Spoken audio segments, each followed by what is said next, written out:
Guys, and Merry almost Christmas. So today is going to be a little different. I don't really have any notes or anything. I didn't record a video last week just because I really didn't know what to talk about. I feel like I talk about the same things over and over again, but that's what people need to hear, you know?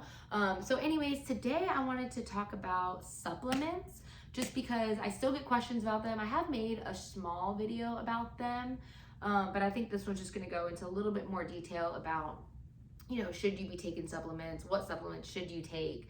What supplements really are, because obviously in marketing, supplements look like this magical thing, right? They're really not. Supplements are really a convenience thing, is how I look at them. Is their convenience. They're not necessary at all. You do not have to buy any supplements to be healthy, fit, to lose weight, to build muscle. None of that is necessary.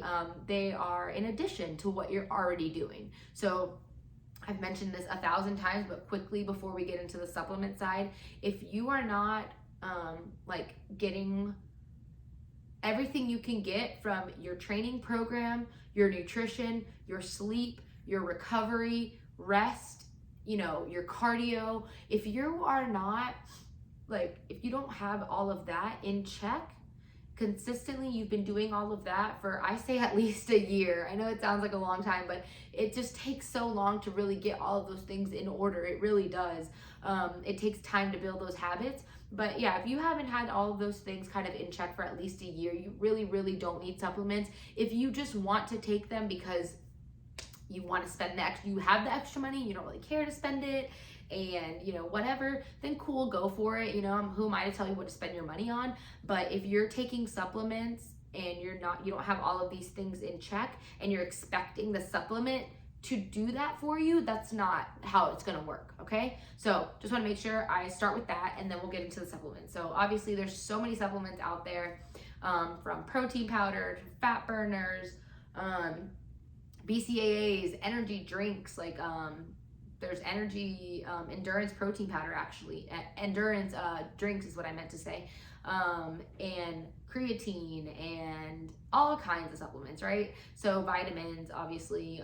So many things that you can supplement. And literally by definition, supplement is supposed to supplement your already amazing program and training and health and wellness lifestyle. So I guess I'm not going to go into, talking about all the things that don't work. I think I'm going to mostly spend the quick time just talking about the things that do work and that I personally find value in, that that there's research to show, not just my personal preferences kind of thing. And then everything else you can kind of blanket as a really, really unnecessary or doesn't work. So I guess we'll start with protein powder. So protein powder is not something magical that only bodybuilders use or only people who want to build muscle use. Protein powder is for anybody. I would recommend anybody to have protein powder, even if they don't lift weights, which everybody should be lifting weights, but even if you don't lift weights, you could still have protein powder. It's a way of supplementing your protein intake. So obviously, we're supposed to have anywhere from 0.8 to 1 gram per pound of body weight, lean body mass, whatever, protein for the day. So if you're struggling, for me, I need about 130 grams. I like to have about 130, but I'll range between 100 to 130. So anywhere within that range, I'm pretty much comfortable. So, if I'm struggling, if I'm getting 80 grams of protein consistently every day, and I just cannot figure out how to get more, then a protein powder is a great option. Or they're great for if you're on the go, if you work out of the house a lot, you don't have, you don't want to keep a bunch of snacks with a cooler and all this stuff. Protein powder is just such a great option. It's also a great option for a nighttime. Normal protein powders have around 120 to 200 calories, very little fat, very no carbs, and it's literally just protein, right? So at night, if you're really low on protein, you got some extra calories, you don't really want food, you could easily just mix protein powder with water. It's just a convenience tool, really, guys, because there's nothing better about having protein in the form of a powder than it is to have a chicken breast.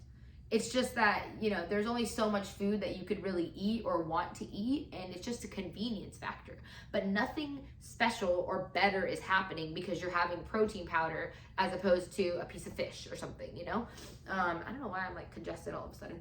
But so there's that. It's simply a convenience tool.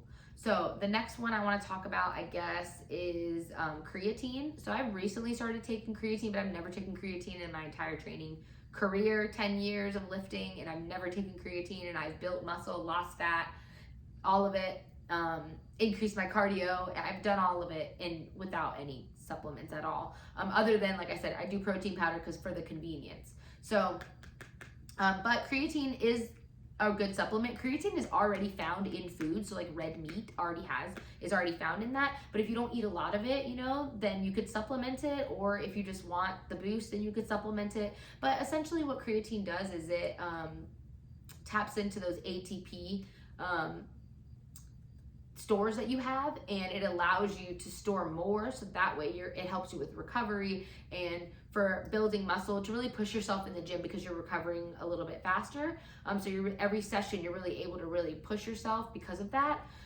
So it's a great thing to supplement if everything else is in check. Like your nutrition can't be complete garbage, but you're supplementing creatine. I mean, you can, obviously you can do whatever you want, but it's not going to work. You're just wasting your money at that point, So creatine is very, very well researched. And like I said, it's already found in certain foods, but you can supplement it if you don't eat a lot of that food, or if you just want the extra boost. So I'm trying it now for the first time. It's honestly been just a few weeks. So we'll see how it goes. I was going to try it for maybe 3 months because I honestly don't think I don't give anything a month to work. Like that's not where my mindset is. And, so 3 to 6 months is honestly what I give anything to work. I don't care how consistent you are. The mindset needs to be 3 to 6 months. I think that just helps with the mindset of it because if you get frustrated that if you have the thought that it's going to work in 30 days and it doesn't, you're frustrated and you quit, but you haven't even really given it enough time. So anyways, so I'm going to see what happens in the next 3 to 6 months. And then I guess we'll go to pre-workout. Pre-workout has a lot of crap in it that honestly I don't even know. Most of it can't be that great for you. It has a ton of caffeine. There's no point in drinking pre-workout for any kind of aesthetic, fat loss, any kind of gain. Pre-workout is essentially just caffeine. That's it. So if you want to have coffee instead, if you want to have an energy drink instead, if you don't want to have anything for caffeine, then don't. That's all pre-workout is. You don't need pre-workout to work out. I am in the habit of drinking pre-workout. I like it. I like the taste of it. It gets me going. It gives me energized. Coffee doesn't really do it for me. And most pre-workouts have anywhere between 150 to 300 milligrams of caffeine. So just be careful, but it just gives me what I need to get up in the morning and make it happen. So that's why I do it. And again, there's nothing magical about taking that. I do want to touch on fat burners for a minute, just because, like I said, I'm not going to talk about all the things that are out there that just don't work, that are just marketing, but fat burners is just one that's really commonly known. And you taking a fat burner, but not having your sleep, your training, your nutrition, your rest under control isn't going to do anything. A fat burner essentially is a lot of caffeine and it suppresses your appetite. So what it does is it would essentially cause you to maybe want to eat less, but it's not burning fat off of your body. If you're not eating less while you're taking a fat burner, you're not going to lose fat. A fat burner is just kind of supposed to aid and help you with that, but it's nothing magical happening. And a lot of times, most of the time, it doesn't even work because, like I said, you're not changing everything else. So it's not going to work.